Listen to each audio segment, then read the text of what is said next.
Loamos te, Señor Jesús, quien eres ensalzado. El Salvador que por amor del mundo fue humillado. En ti podemos contemplar la imagen de Dios Padre, quien tanto amó que te entregó y en ti ya no recibe de aquella eterna comunión con el Padre estaba. Venir quisiste a reunir a los que se extraviaban. En ti el pecado se cargó, la maldición llevaste, pues solo así, muriendo allí, que nuestra paz compraste. Tú levantado al cielo estás y no hay quien nos condene. Salvada está tu iglesia ya y paz perfecta tiene en majestad, sentado estás, cabeza de tu iglesia, digno eres y quedente allí, flor y gloria eterna. Pues alabamos,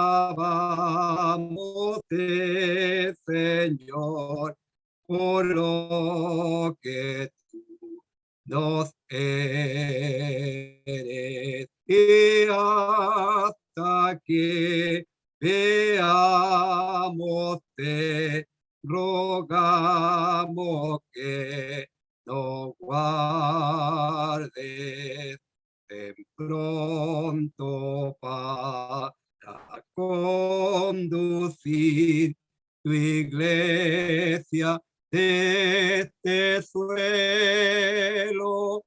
para ocupar su eterno hogar contigo allí en el cielo.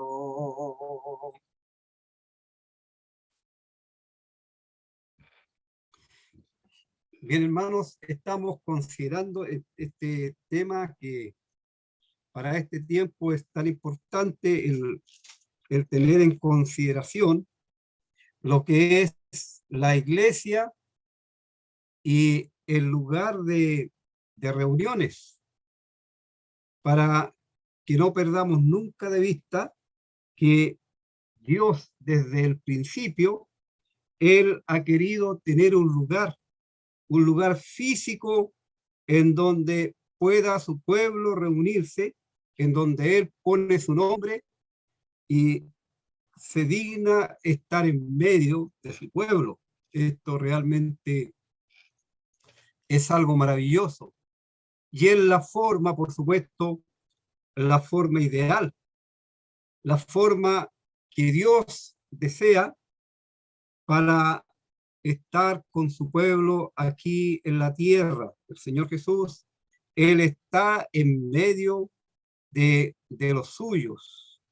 así como hemos visto eh, que es un lugar de contemplación, un lugar de comunión, un lugar de adoración, un lugar de alabanza, casa de oración, lugar de privilegio y por supuesto lugar de bendición, porque allí envía Jehová bendición y vida eterna.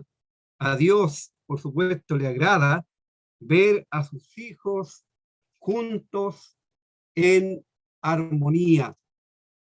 Y tenemos nosotros todo lo que necesitamos para lograr estar en armonía. Cuán difícil es que en el mundo en que vivimos hayan personas que se puedan estar reuniendo siempre sin tener dificultades, sin tener problemas, porque lamentablemente la condición del ser humano es así. Así, en cuanto nosotros podamos y todo lo que nosotros dependa, poder estar reunidos en forma presencial, obviamente hay que hacerlo, hay que cumplir con aquello. Mientras tanto, obviamente podemos ocupar este sistema que el Señor también nos ha provisto, pero esto es algo temporal. No debemos acostumbrarnos, hermanos, a la comodidad de la casa y pensar que vamos a estar siempre a través de una pantalla, escuchando la palabra de Dios, cómodamente cada uno, y nada más. No. Eh, es el deseo del Señor que nos reunamos. Así hemos distinguido el lugar de reunión y que ese lugar no es la iglesia, sino más bien la iglesia, como ya hemos visto, lo vamos a seguir repitiendo, por supuesto, porque es la palabra de Dios la que así nos enseña.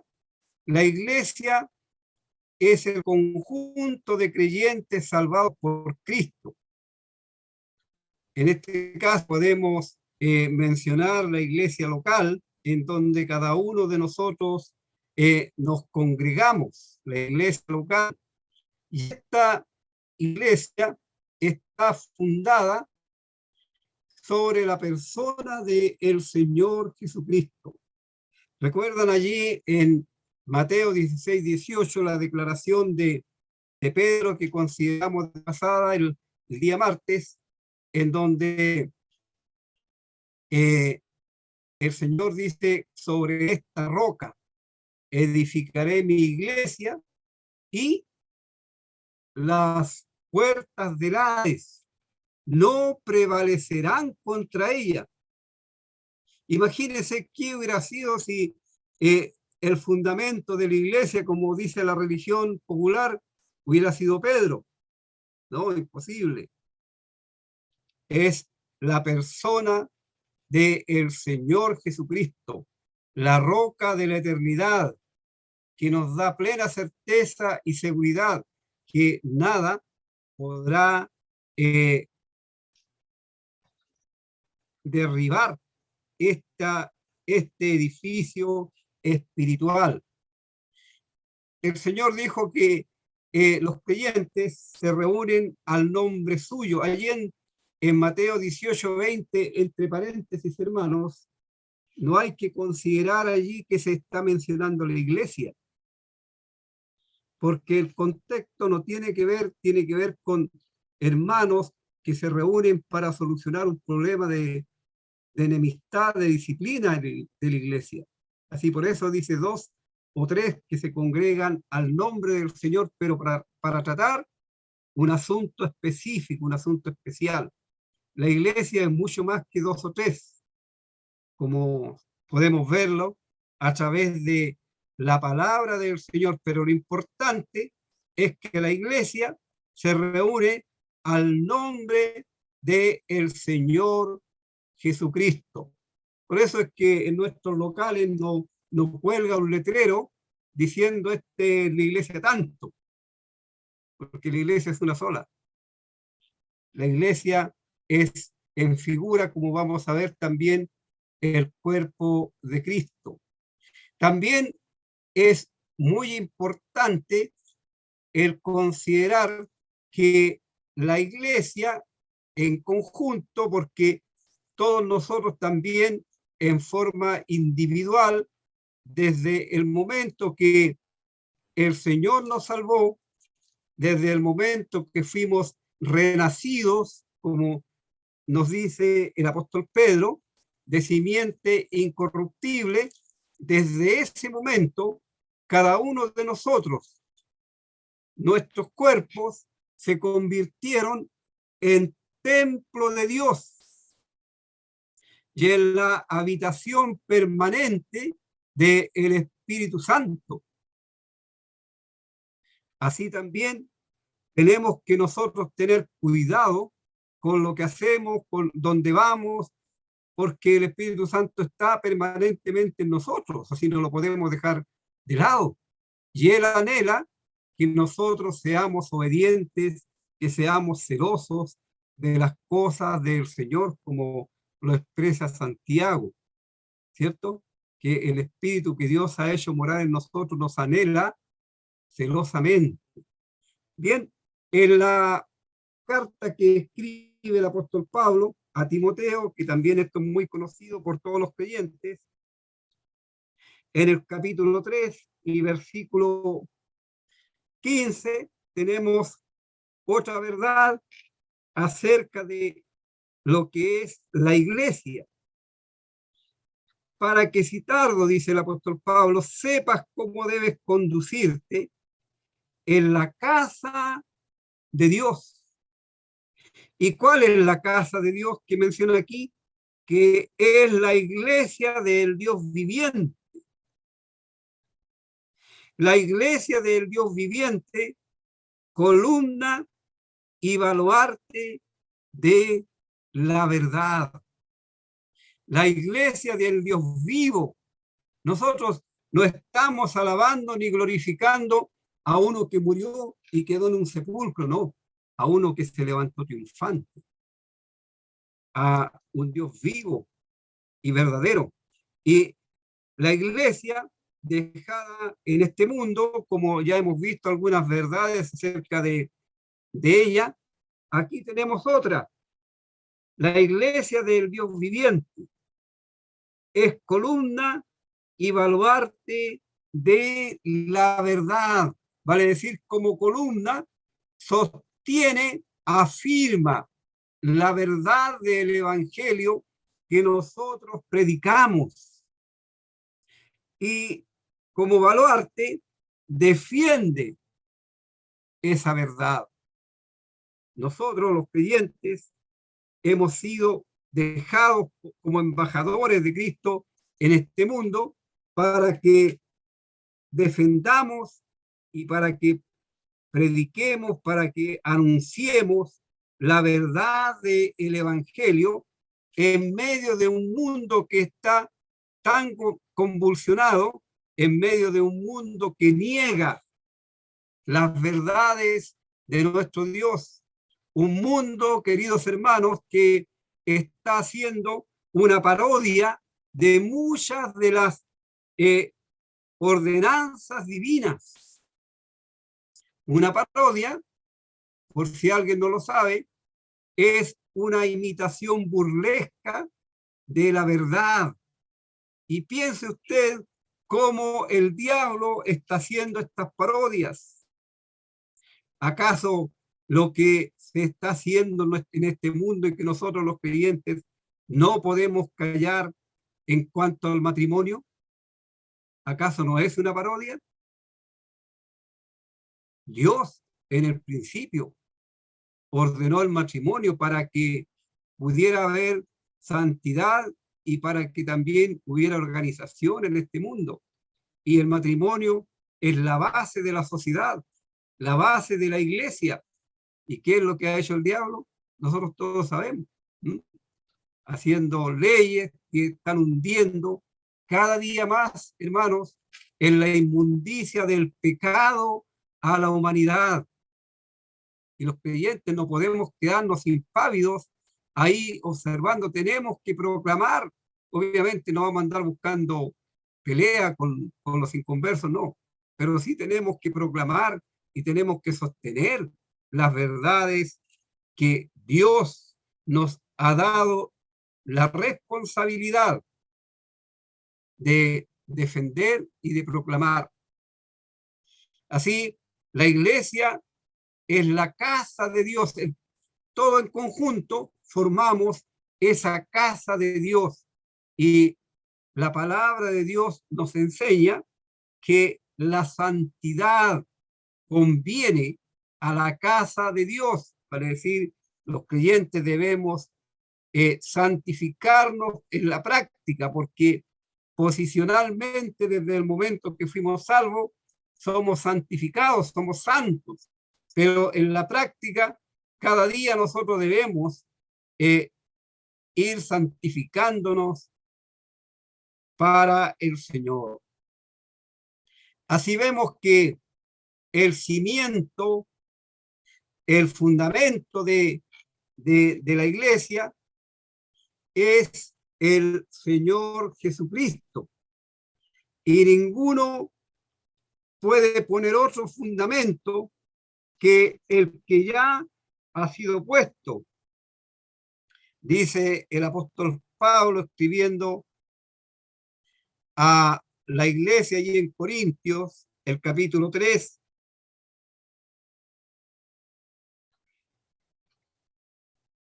que, a ver, parece que estoy equivocado en la cita. El cimiento es el Señor Jesús.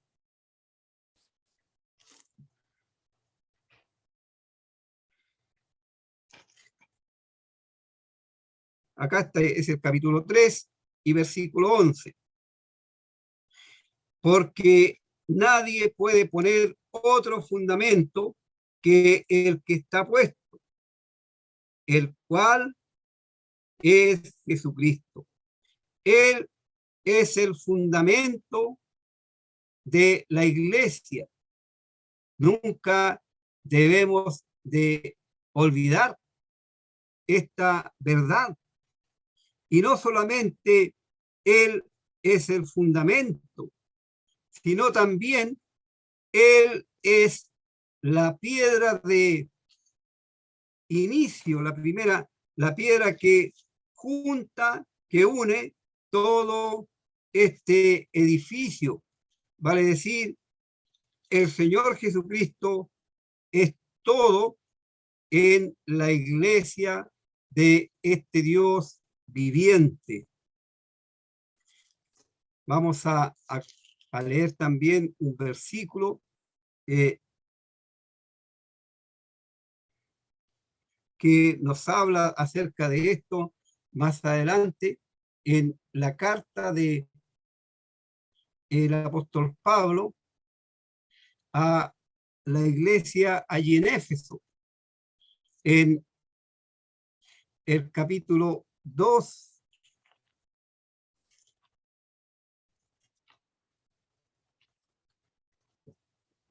y versículo 20.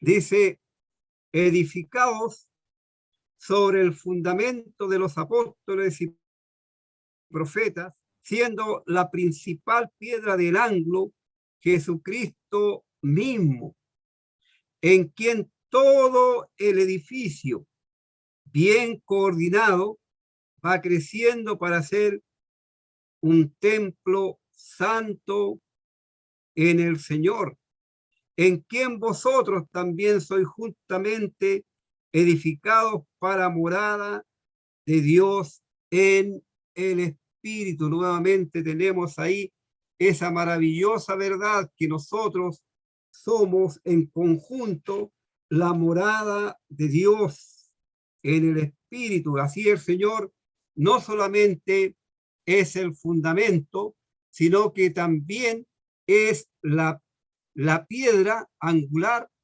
esa piedra que, por así decirlo, amarra todo el edificio. Está sostenido por el Señor Jesús en la primera carta del apóstol Pedro, también tenemos esa verdad. En el versículo 6 dice, por lo cual también contiene la escritura, he aquí, pongo en Sión la principal piedra del ángulo, escogida, preciosa, y el que creyere en él no será avergonzado. Para vosotros, pues los que creéis, él es precioso. Pero para los que no creen, la piedra que los edificadores desecharon ha venido a ser cabeza del ángulo y piedra de tropiezo y roca que hace caer, porque tropiezan en la palabra siendo desobedientes, a lo cual también fueron destinados.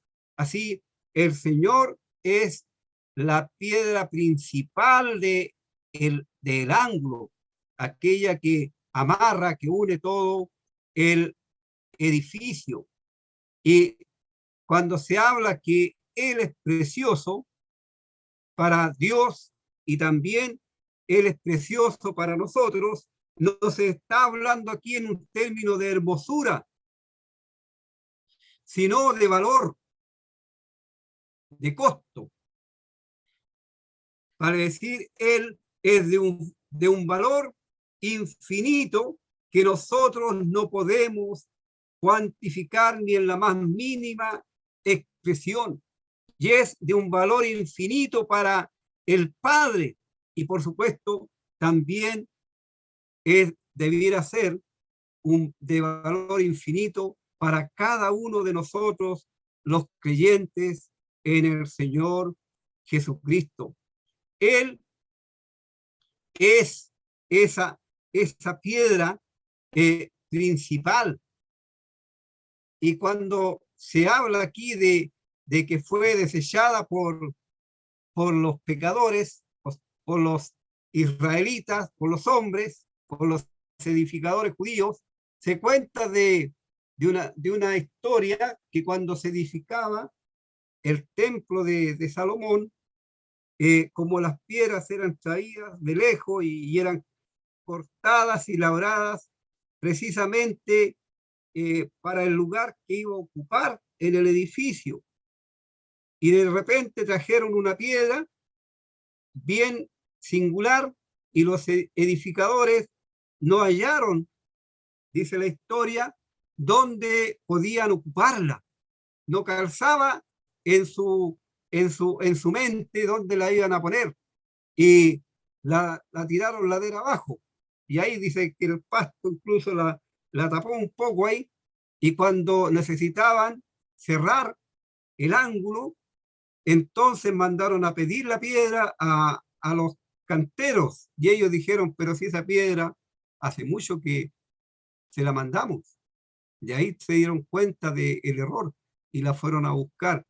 Esa es la anécdota que ocupa aquí el apóstol Pedro cuando dice la piedra que desecharon los edificadores.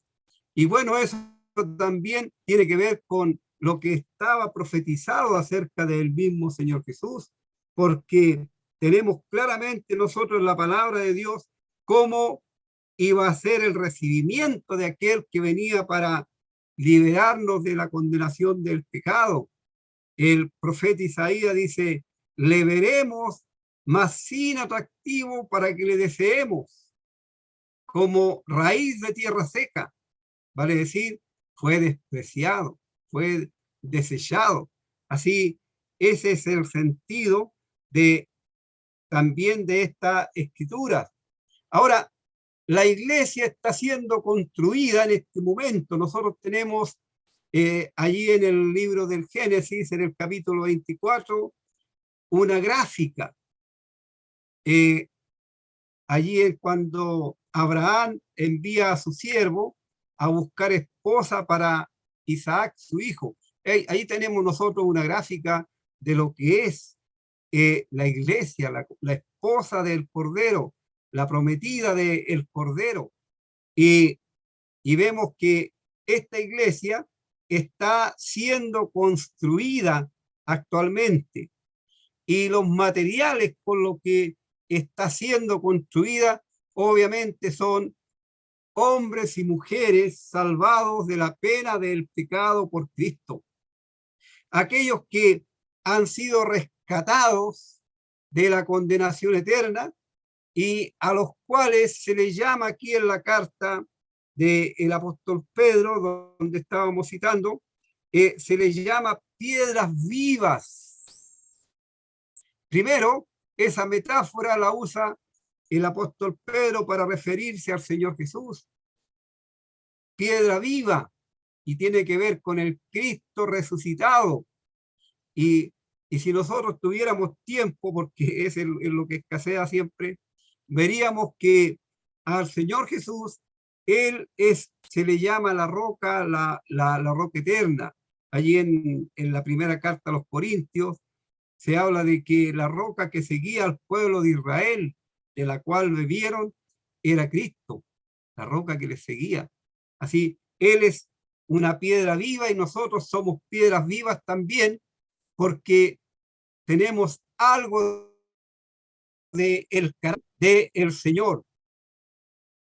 Y estas columnas que se van formando con estas piedras vivas van quedando allí sólidas, y nos habla de la seguridad. Cada piedra que ha sido puesta en este edificio nunca va a ser quitado de allí. Es una seguridad eterna. Y saben, hermanos, a veces nosotros también pecamos un poco de cuando en la Biblia se nos enseña en la palabra de Dios que debemos nosotros siempre tener en consideración de dónde el Señor nos ha sacado a cada uno de nosotros, de dónde el Señor nos ha traído. Y el profeta Isaías, él habla de que los creyentes allí, los judíos, ellos debían de considerar de dónde el Señor les sacó.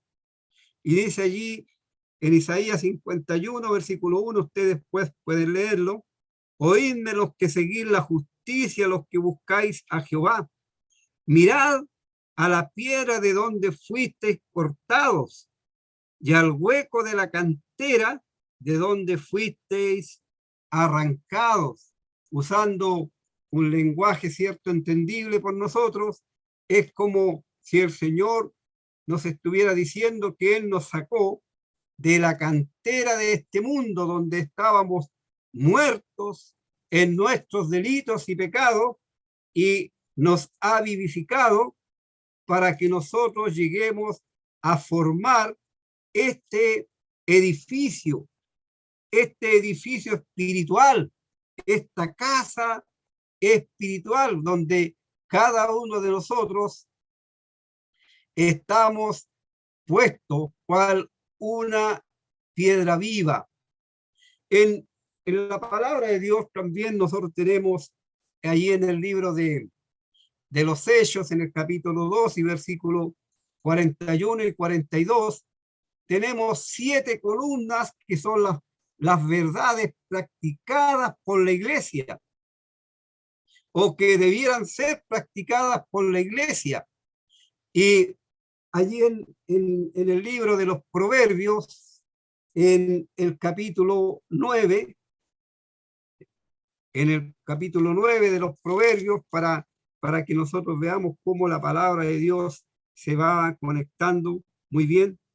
El versículo 1 dice: la sabiduría edificó su casa, labró sus 7 columnas.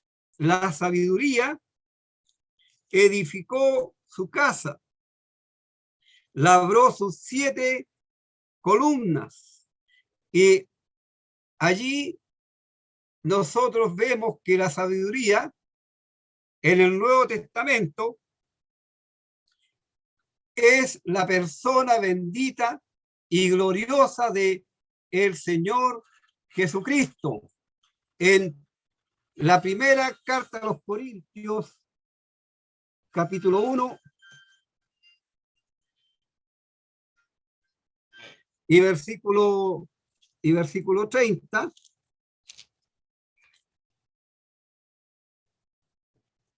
tenemos nosotros allí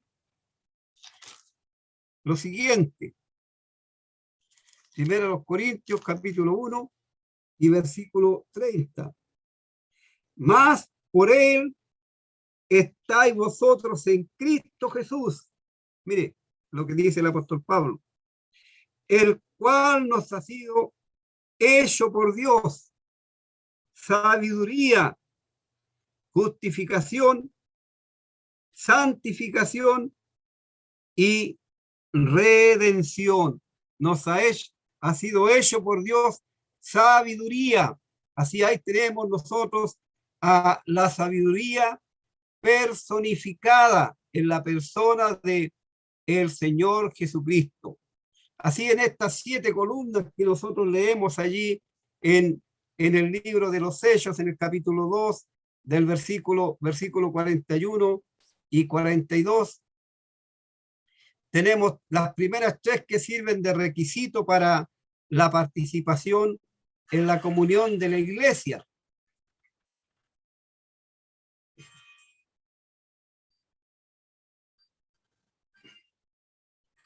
El hijo me está llamando, pero tengo que cortar. Él no sabe que estoy en reunión.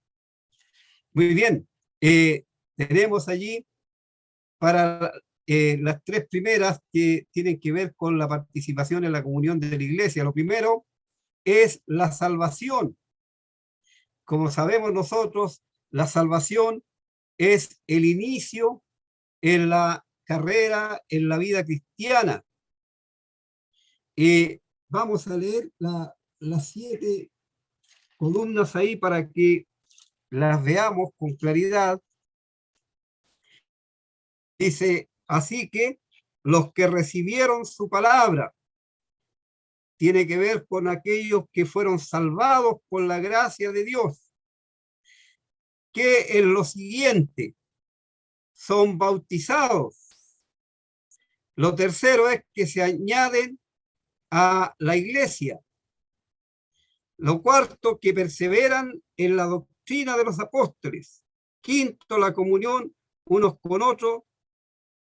Sexto, el partimiento del pan. Y séptimo, las oraciones. Ahí tenemos esas 7 columnas. Lo primero es la salvación, que se incorpora a la persona a Cristo.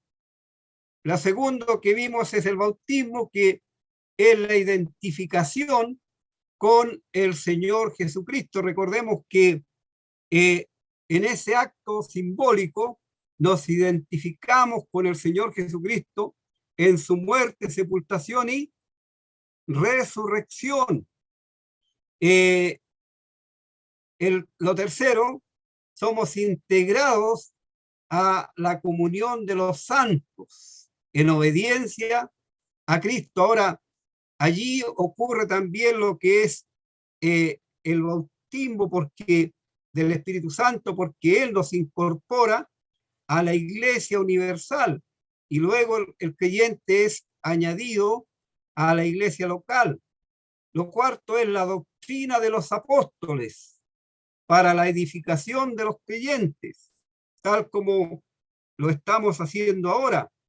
La doctrina es la enseñanza, y la enseñanza de la palabra de Dios, la ley espiritual no adulterada, sin anteponer ni quitar, sin poner razonamientos humanos a lo que es la enseñanza de la palabra de Dios. Lo quinto es la comunión para la unificación de los creyentes en intimidad espiritual con los que aman a Cristo. Y esa comunión tiene que ver con todos los trabajos que involucra la vida cristiana en la iglesia. Por ejemplo, hay trabajos espirituales y también hay trabajos que son, podríamos decir, para la mantención del lugar donde los creyentes se reúnen, ¿cierto? El aseo, tanto de la sala, de los baños, etcétera. todo lo que usted puede pensar en lo que es para la gloria también del Señor Jesucristo. Nunca debemos pensar que aquel que va a limpiar los baños se denigra a sí mismo por eso. No, al contrario, es un trabajo para la gloria de Dios y para el servicio, por supuesto, de los creyentes. Y lo sexto, como vimos, es el partimiento del pan. Y el partimiento del pan aquí es la adoración del amado Salvador, donde conmemoramos su muerte en la cruz. Mire, todas las reuniones son importantes porque la cena del Señor, que nosotros a veces le damos más importancia que las demás, no está al principio ni está al final, está al medio. Todas las reuniones tienen la misma importancia delante del Señor. Y por último tenemos las oraciones, que tiene que ver con acciones de gracia, intercesión a favor de otros, en nombre de Cristo. Y tristemente, queridos hermanos, la reunión de oración es la reunión menos apreciada. Y no sé si alguien podría decir lo contrario. Cualquier reunión, si usted hace una reunión, digámoslo así, donde va a haber un ministerio, va a haber alto cántico, se va a hacer una once, etcétera, etcétera, va a contar con buena asistencia, pero invite a una reunión de oración. Si son 50 hermanos en comunión, ¿cuántos concurren a esa reunión de oración? Y en mi experiencia, aún en estas mismas reuniones que estamos haciendo a través de estas plataformas, ni aún así se acuden la mitad de los hermanos de la asamblea a las reuniones de oración. Es triste reconocerlo, pero es nuestra realidad. Y la reunión de oración es muy importante. Hay casos en las Escrituras en donde las oraciones fueron contestadas inmediatamente por el Dios del cielo, porque Él es soberano, Él es Dios, es soberano. Y Él va a hacer y va a contestar de acuerdo a su propósito y voluntad. Pero solamente ponerles un ejemplo nomás, porque ya se quita la hora. ¿Se acuerdan del caso cuando Pedro fue tomado preso? Y a Jacobo lo mataron a espada y Pedro estaba en la cárcel, y la iglesia que estaba reunida en una casa estaba orando por Pedro. ¿Y cuál fue la respuesta de Dios? La respuesta del Señor fue instantánea. Y Pedro golpeó la puerta y la niña que salió a abrir, al ver a Pedro, en vez de abrir la puerta, fue a contarle adentro a los hermanos, y los hermanos que están orando con fe, que dijeron, no, está loca, sí, debe ser su ángel. Así responde el Señor de repente a la oración. Pero, hermanos, como digo, es la reunión menos concurrida de las reuniones de la iglesia. Así, el apóstol Pablo también instruye a Timoteo a que se hagan oraciones, peticiones por los que están en eminencia, y por supuesto tenemos también el privilegio de orar los unos por los otros. Y creo que voy a mencionar algo nomás. Hay 7 frases en la Biblia que describen la iglesia local. Por ejemplo, allí en la primera carta a los Corintios, en el capítulo 1 y versículo 2, no lo vamos a leer porque ya el tiempo está encima, se habla de la iglesia de Dios. Y cuando se habla de la iglesia de Dios, significa que la iglesia es de origen divino. No es que haya salido de la inteligencia humana o que a alguien se le ocurrió, sino la iglesia es de Dios, es de origen divino. Recordemos las palabras del Señor Jesús cuando Él dice, edificaré mi iglesia. Luego tenemos en la primera carta donde ya leímos, ¿cierto?, a Timoteo, la iglesia del Dios viviente. Se refiere a su carácter y manifiesta la vida divina, la vida divina, la vida que Dios ha dado.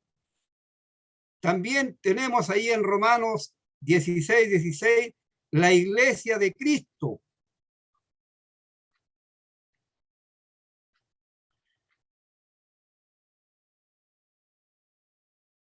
La iglesia de Cristo, y tiene que ver con que el Señor Jesucristo es también su dueño.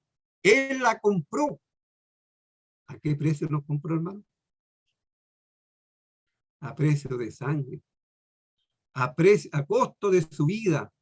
Y ahí una figura, fíjese, ahí en el caso de Adán, y se acuerda cuando Dios quiso hacer una esposa para Adán, ¿de dónde la sacó? Del costado. Y si nosotros nos fijamos, cuando el Señor está en la cruz, ¿qué hace el soldado? Con la lanza traspasa su costado. Así el Señor, la iglesia es fruto también de ese costado herido, es comprada a precio de sangre. En Hechos 20:28 tenemos que la iglesia es del Señor. La iglesia es del Señor. ¿Y qué significa que sea la iglesia del Señor? Que la iglesia reconoce el señorío de Cristo. Nosotros nos gusta mucho cuando decimos que el Señor Jesús es nuestro Salvador, pero otra cosa es reconocerle que Él también es nuestro Señor, porque cuando nosotros reconocemos que Él es nuestro Señor, tenemos que ponernos bajo el señorío de Cristo. En 1 Corintios 14:33 leemos que es la iglesia de los santos.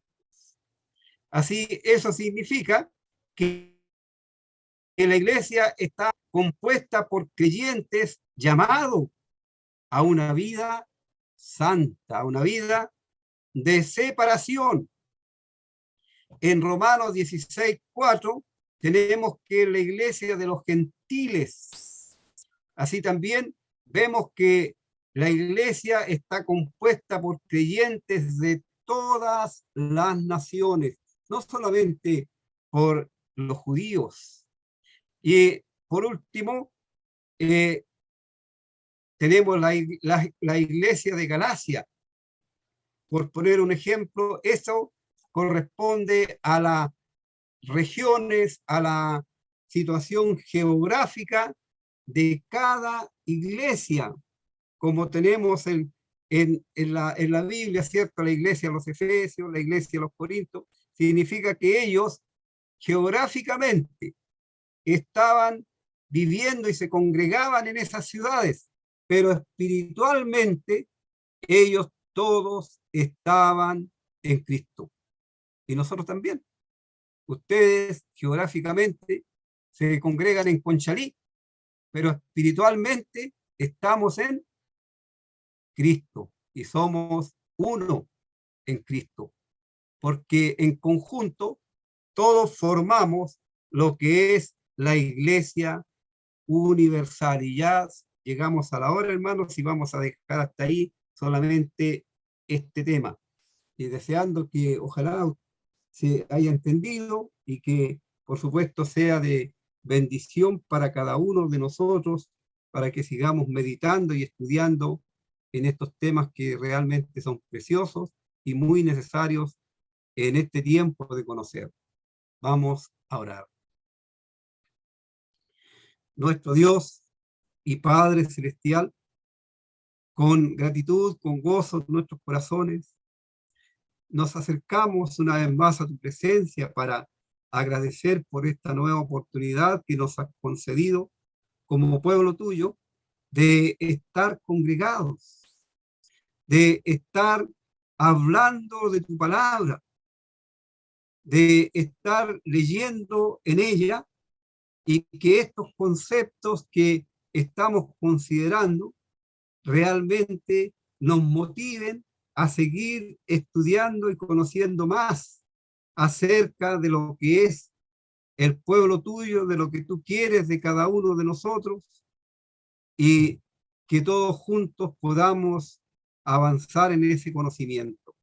Queremos dar gracias, nuestro Dios, por cada hermano, por cada hermana que ha estado conectado, y deseamos una bendición especial para cada uno.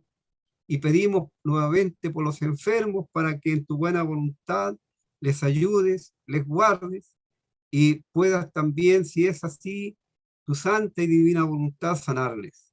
Padre, queremos quedar ahora encomendados en tus manos y a tus cuidados, agradecidos en el nombre del Señor Jesucristo, quien es nuestro Señor y Salvador. Amén.